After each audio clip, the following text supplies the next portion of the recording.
Playmobil, c'est une marque que presque tout le monde connaît. On en a eu enfant, on en a offert, et elle fait encore partie des grands noms du jouet.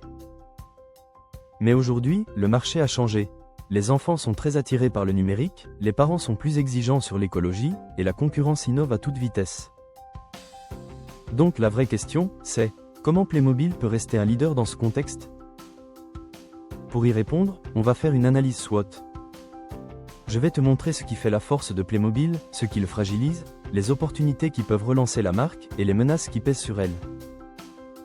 À la fin, tu vas comprendre clairement où en est Playmobil et ce qu'il doit faire pour garder sa place. Commençons par les forces. La première, c'est l'identité de marque. Playmobil existe depuis des décennies, et ses figurines sont immédiatement reconnaissables. Cette notoriété donne une confiance énorme aux parents. Deuxième force, la qualité. Les jouets sont robustes, durables et sécurisés. Ils tiennent dans le temps, se transmettent souvent entre frères, sœurs, voire entre générations. Troisième point, la richesse des univers. Pirates, villes, chevaliers, dragons, vie quotidienne.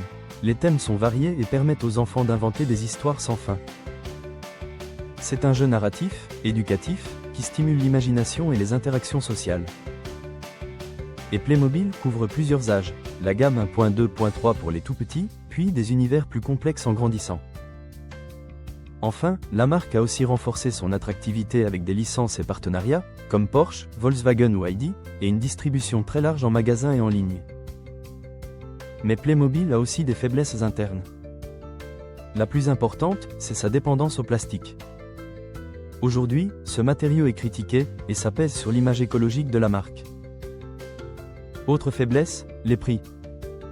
Les coffrets complets coûtent cher, parfois plus de 100 €, ce qui peut freiner certaines familles. Il y a aussi un problème de lisibilité. L'offre est très segmentée, avec beaucoup de gammes, de licences, d'éditions. Pour un nouveau client, ça peut sembler compliqué.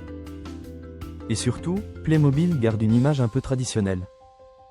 Certains enfants préfèrent désormais des jouets interactifs ou connectés, et Playmobil est parfois vu comme moins moderne. Enfin, la marque reste très dépendante des marchés occidentaux, ce qui limite sa croissance mondiale. Passons aux opportunités. La première, c'est l'écologie. Si Playmobil lance une gamme éco-responsable, avec des plastiques recyclés ou des matériaux alternatifs, il peut moderniser son image et répondre aux attentes actuelles des parents. Deuxième opportunité, le numérique. Des plaisirs hybrides, mélangeant figurines physiques et applications, ou même de la réalité augmentée, permettraient d'attirer les enfants habitués aux écrans sans perdre l'ADN Playmobil. Troisième levier, le commerce. La vente en ligne permet de proposer des figurines rares, des éditions limitées, et d'aller chercher des collectionneurs adultes, un segment en forte croissance. Et Playmobil peut aussi se développer dans les marchés émergents, notamment en Asie ou en Amérique du Sud, où le potentiel est énorme. Enfin, il y a une carte à jouer sur les produits collector, ou même sur des formules d'abonnement ou de location, adaptées aux nouvelles habitudes de consommation. Mais il y a des menaces sérieuses. La concurrence est très forte.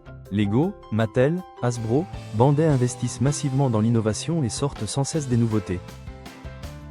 Les jouets numériques et les expériences immersives, comme les jeux vidéo ou des plateformes type Roblox, captent de plus en plus l'attention des enfants. Les contrefaçons sont aussi un danger, elles prennent des ventes à la marque et abîment son image. Et il y a un risque industriel, tension sur le plastique, hausse des matières premières, crise logistique ou sanitaire, tout ça peut perturber la production et faire grimper les coûts.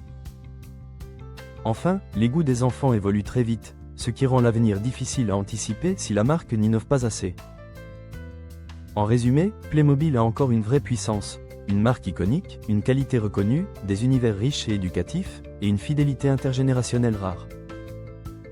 Mais pour rester incontournable, la marque doit accélérer sur 3 points.